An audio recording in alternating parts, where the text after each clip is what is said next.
was #1. Bang, I rep BGE forever. Do the dance, nigga, foot to the pedal. I rep BGE forever. Do the dance, nigga, foot to the pedal. Say that, you know, by the time everything's said and done, especially if he does this like every month, he might have a decent business on his hands. Yeah, you'd have to drop it. You know, that's just part one. Yeah.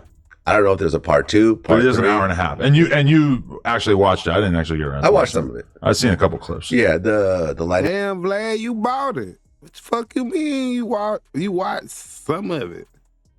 Why you ain't watch all of it, fam? You seen what we seen. That nigga Vlad probably didn't even buy that shit, man. He just lied. He just said this shit. That's some good shit to say. Oh, yeah, man. I supported Boosie. Boosie, as they call that nigga all the... Ari Spears keep calling the nigga Boosie. Like, who the fuck is Boosie, bro? Boozie? I don't know who the fuck you talking about. I understand Boosie. Boosie is up there. I think could be improved. It doesn't seem like that a light. It's pretty dark. Yeah. Which is kind of like... Say what you got going on the Saturday night, man. You out here chilling with us. You fucking out with us on the Saturday. Get a ring light. $80. Yeah. It doesn't seem like they had a light. Yeah, I don't know, man. I didn't see the setup. Yeah. The interviewer, I think, either needs to approve or be replaced. Because, yeah. Look, I think the shit that annoys me is that when you deal with these Boosie and Ari situations, it's approached as, I'm doing all this. I said, but you're not getting on stage and performing. This is a partnership with me and you. Mm-hmm. When I'm not doing the interview, it's not the same interview. Right.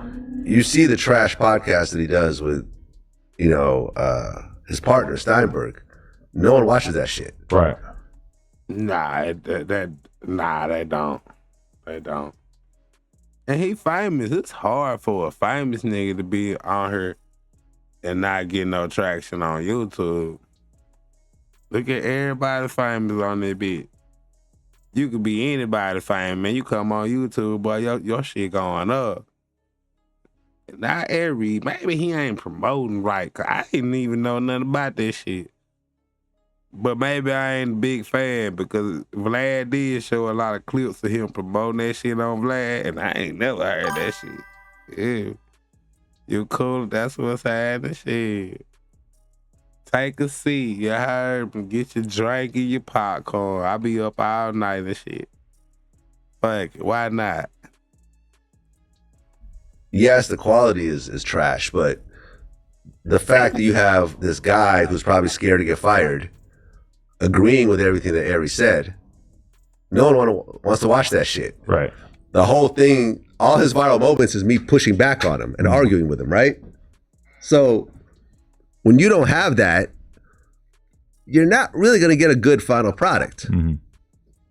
I think it was like, you know, I'd heard that his kids was going to do it, you know, that his kids were interviewing him. Right. And that's cool if he wants to give his kids a shot, but I don't think, you know, you're going to really argue with your dad like that. Yeah. In this kind of situation, you want to get someone that knows what the fuck they're doing and is going to, you know, put you in your place when they feel that you're wrong and create some sort of friction and create a good show. Yeah. So, you know, it's... And like best case scenario, say that his kid or whoever did the interview, let's say that they somehow had a writer. I don't know if there was no Boosie kid. Boosie ain't got no damn kid that sound like that. Do they? I know there wasn't no damn Tootie Raw, for sure not. And I think he the oldest boy. That sounded like a grown, like professional interview voice nigga. But he just didn't have the skills. He had the voice though. He was like, "What's up, Boosie?" You know. I was like, "Damn, yeah, damn." Near kind of had the Vlad, but not really. He was just letting that nigga talk. He let him talk too much. On deck, who was able to write 30 topics that were just as good as what the Vlad TV team would have came up with. Right?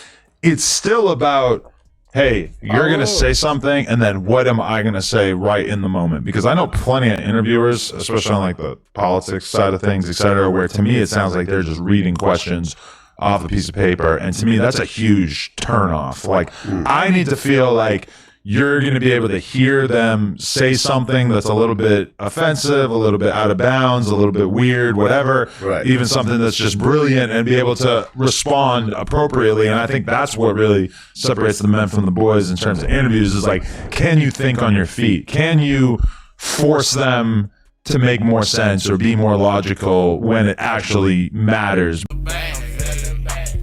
I rep BGE forever. Do the dash, nigga, foot to the pedal. I rep BGE forever. Do the dash, nigga, foot to the pedal.